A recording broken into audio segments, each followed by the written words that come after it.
बेटे भी रहे। तो एक ही तो दिल है दोस्त, कितनी बार तोड़वाओगे? अब सफलता के रास्ते पर आ जाओ और रिकॉर्ड तोड़वाओ, यानी रिकॉर्ड तोड़ो। नेक्स्ट प्रश्न, प्रश्न नंबर 12, वह कौन सी नदी है जो हरियाणा और उत्तर प्रदेश के बीच सीमा बनाती है? यानी कि वह कौन सी नदी है जो हरियाणा और उत्तर प्रदेश के बीच सीमा बनाती है? देखिए ये भी प्रीवियस ईयर का क्वेश्चन है और ये भी इम्पोर्टेंट प्रश्न है। तो हरियाणा और उत्तर प्रदेश के बीच कौन सी नदी बनती है, यानी कि जो दोनों को बांटती है, तो वह है यमुना नदी। यमुना नदी हरियाणा और उत्तर प्रदेश के बीच सीमा बनाती है। यमुना नदी हरियाणा, दिल्ली और उत्तर प्रदेश और उत्तराखंड एवं हिमाचल प्रदेश की सीमाओं से बांधती है। यमुना नदी किस किस प्रदेश से सीमा साझा कर? तो यमुना नदी हरियाणा, दिल्ली, उत्तर प्रदेश और उत्तराखंड होते हुए हिमाचल प्रदेश की सीमाओं को बांधती है। यमुना नदी उत्तराखंड में हिमानी यमुनेत्री से निकलती है। पूछता है कि यमुना नदी का उद्गम कहाँ से होता है? तो यमुना नदी का उद्गम हिमानी यमुनेत्री से होता है। यमुना नदी का उद्गम कहाँ से होता है? तो यमुना नदी का उद्गम उत्तराखंड, यमुना नदी का उद्गम उत्तराखंड हिमानी यमुनेत्री से होता है। और देखिए क्वेश्चन पूछता है कि गंगा की सबसे बड़ी सहायक नदी कौन है? तो वह है यमुना। गंगा की सबसे बड़ी सहायक नदी कौन है? तो वह है यमुना। यह नदी 1376 किलोमीटर की दूरी मापते हुए त्रिवेणी संगम प्रयागराज में गंगा में जाकर लुप्त हो जाती है, विलीन हो जाती है। यह नदी यमुना नदी उत्तराखंड में हिमानी यमुनेत्री से निकलती है एवं यह नदी 1376 किलोमीटर की दूरी तय करते हुए त्रिवेणी संगम प्रयागराज अथवा इलाहाबाद में गंगा में जाकर विलीन हो जाती है।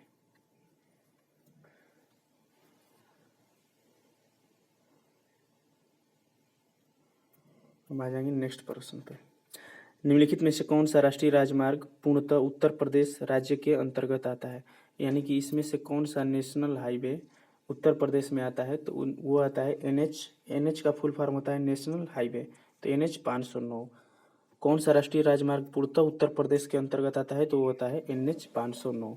एनएच 509। उत्तर प्रदेश राज्य में राष्ट्रीय राजमार्गों की कुल लंबाई 11,737 किलोमीटर है। महाराष्ट्र में सड़कों की लंबाई सबसे अधिक है, इसके बाद उत्तर प्रदेश में आ जाता है। नेक्स्ट प्रश्न पे आ जाएंगे।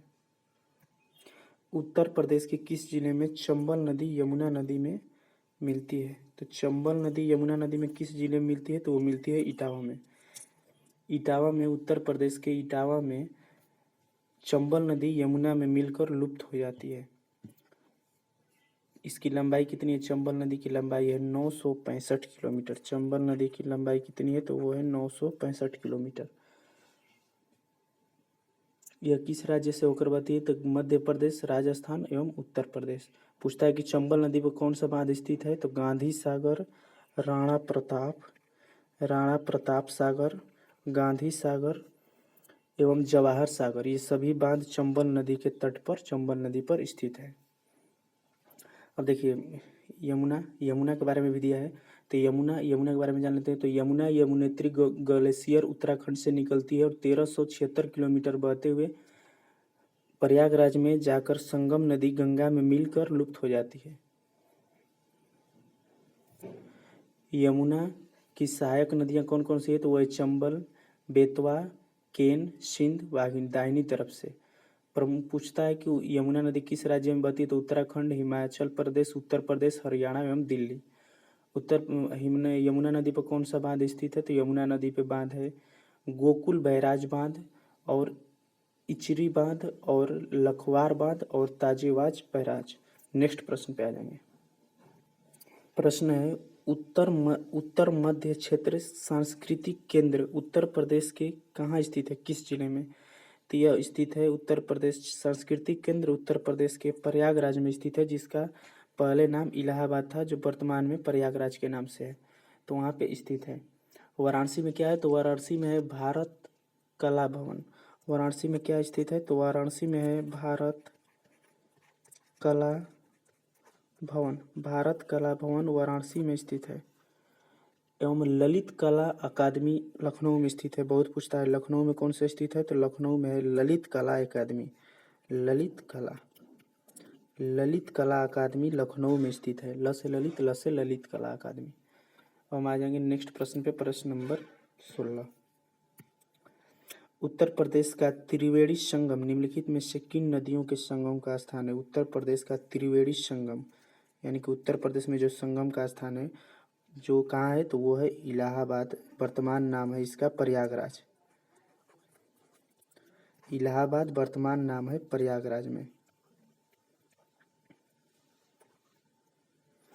तो उत्तर प्रदेश का त्रिवेणी संगम जो इलाहाबाद वर्तमान में प्रयागराज के नाम से है, तो प्रयागराज में है किन नदियों के संगम है? तो वो है गंगा, यमुना एवं सरस्वती।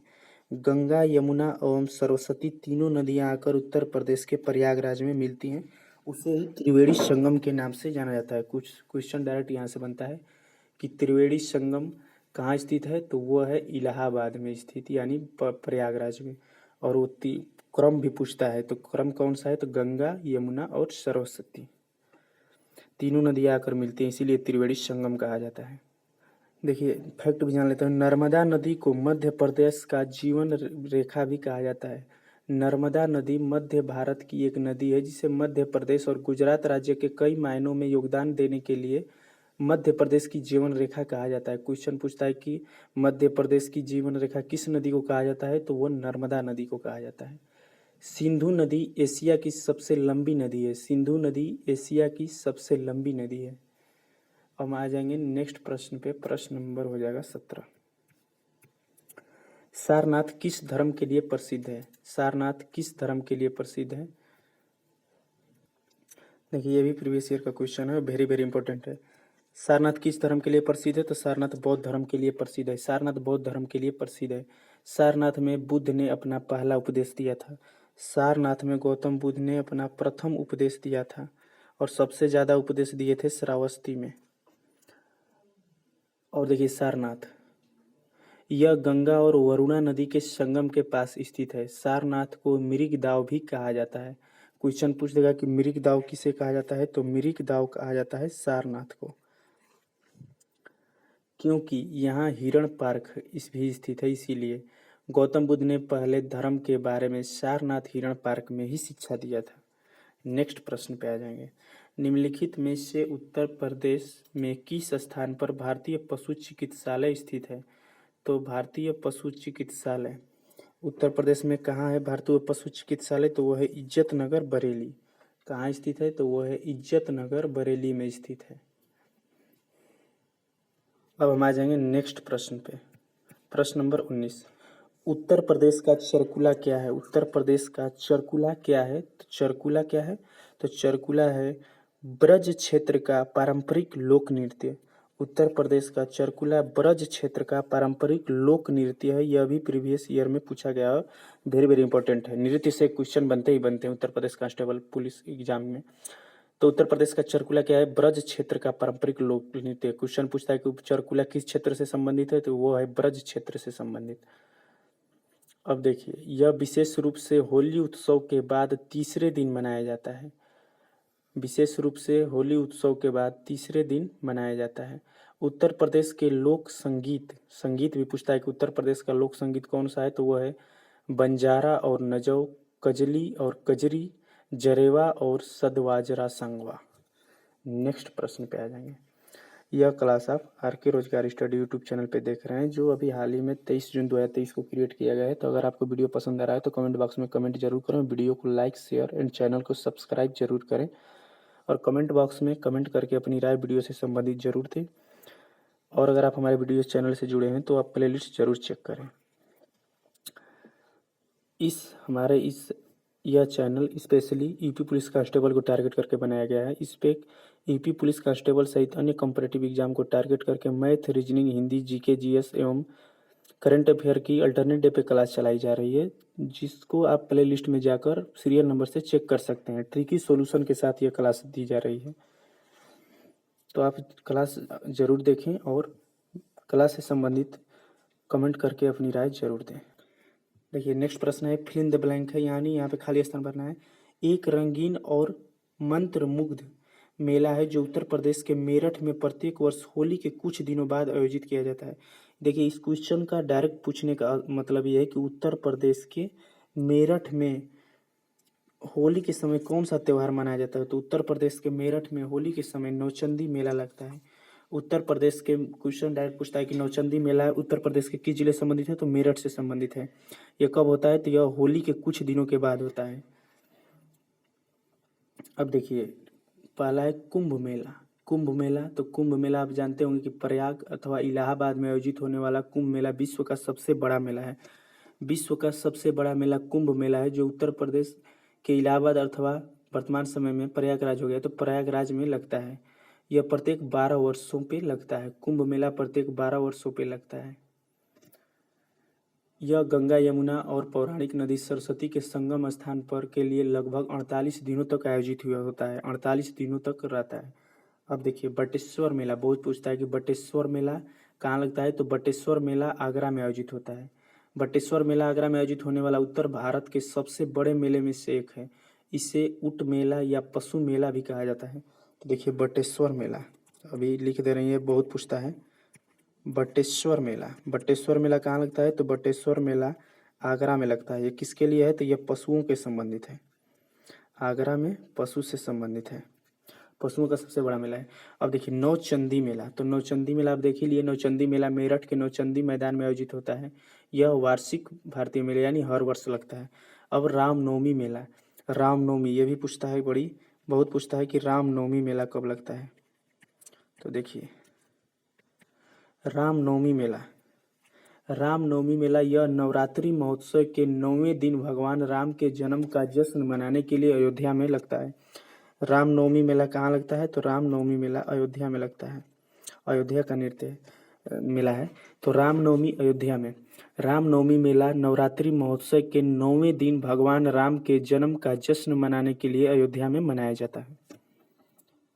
आपको इस क्लास के फैक्ट कैसे लग रहे हैं कमेंट बॉक्स में कमेंट करके जरूर दें। नेक्स्ट प्रश्न, उत्तर प्रदेश का प्रमुख लोकगीत कौन सा है? तो देखिए, उत्तर प्रदेश का प्रमुख लोकगीत कौन सा है? ये भी प्रीवियस ईयर का क्वेश्चन है। तो उत्तर प्रदेश का प्रमुख लोकगीत हो जाएगा बिरहा।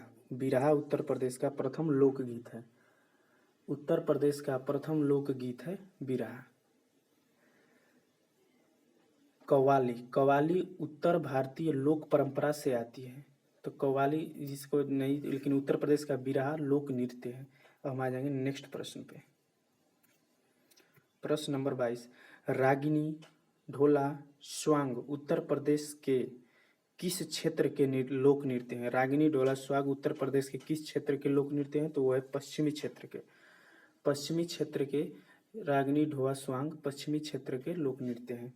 और देखिए, अगर पूछता लावड़ी, बहराबित, बहरातवील उत्तर प्रदेश के रुहेलखंड क्षेत्र के हैं। अब कजरी की गायन शैली बनारस घराने से संबंधित है। ये नेक्स्ट प्रश्न है, यूपी कन्या विद्याधन योजना, उत्तर प्रदेश कन्या विद्याधन योजना के तहत प्रत्येक लड़की को कितनी राशि प्रदान की जाती है? तो उत्तर प्रदेश कन्या विद्याधन योजना के तहत प्रत्येक लड़की को 30,000 रुपये प्रदान किए जाते हैं। ये कब, इस योजना को कब शुरू किया गया? तो यह योजना 2021 में शुरू हुई। उत्तर प्रदेश सरकार ने बालिका शिक्षा के वित्तीय सहायता हेतु यूपी कन्या विद्या धन योजना 2021 में शुरू की। इसके तहत यूपी सरकार द्वारा इस योजना के तहत 12वीं बोर्ड सीबीएसई या यूपी बोर्ड से 12वीं बोर्ड की क्लास 12वीं बोर्ड को पास करने पर छात्रा को यानी सिर्फ लड़कियों को, महिलाओं को 30,000 रुपये उत्तर प्रदेश सरकार द्वारा छात्रवृत्ति के रूप में दिया जाता है। 12वीं जो आप पास करेंगे तो ये फार्म अप्लाई करना होता है। तो 12वीं की परीक्षा पास करने पर सीबीएसई या यूपी बोर्ड की छात्रा को सरकार द्वारा 30,000 रुपये वित्तीय सहायता दिया जाता है ताकि वह अपनी शिक्षा जारी रख सके। तो 2021 से इस योजना को लागू किया गया है। इसको वेरी वेरी इंपॉर्टेंट है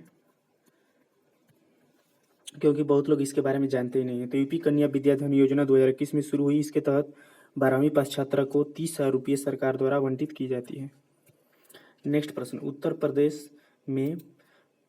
प्रदेश में प्रभु की रसोई योजना किस जिले में से शुरू हुई? तो उत्तर प्रदेश में प्रभु की रसोई योजना सहारनपुर जिले से शुरू हुई। सहारनपुर जिले से उत्तर प्रदेश में शुरू हुई थी। यह अगस्त 2017 में पहली बार शुरू हुई तो कब हुई? तो अगस्त 2017 में। अगस्त 2017 में प्रभु की रसोई योजना किस जिले से शुरू हुई? तो वो हुई थी सहारनपुर जिले से। इस योजना के तहत रेलवे स्टेशन के पास कैंटीन बनाई जाएंगी।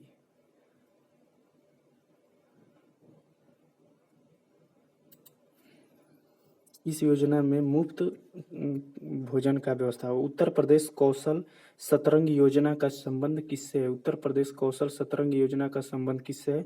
तो वह है कौशल विकास से। किससे संबंध है? तो यह है कौशल विकास से। इसे 11 जून 2020 को लॉन्च किया गया। इसे 11 जून 2020 को लॉन्च किया गया। नेक्स्ट प्रश्न देखिए, नेक्स्ट पेज है, thanks for watching, like share subscribe and comment now. R K Rozgar study, यह वीडियो आप are K Rozgar study YouTube channel पे देख रहे हैं। अगर आप हमारे चैनल से जुड़े हैं तो प्लेलिस्ट जरूर चेक करें और join Telegram for free PDF.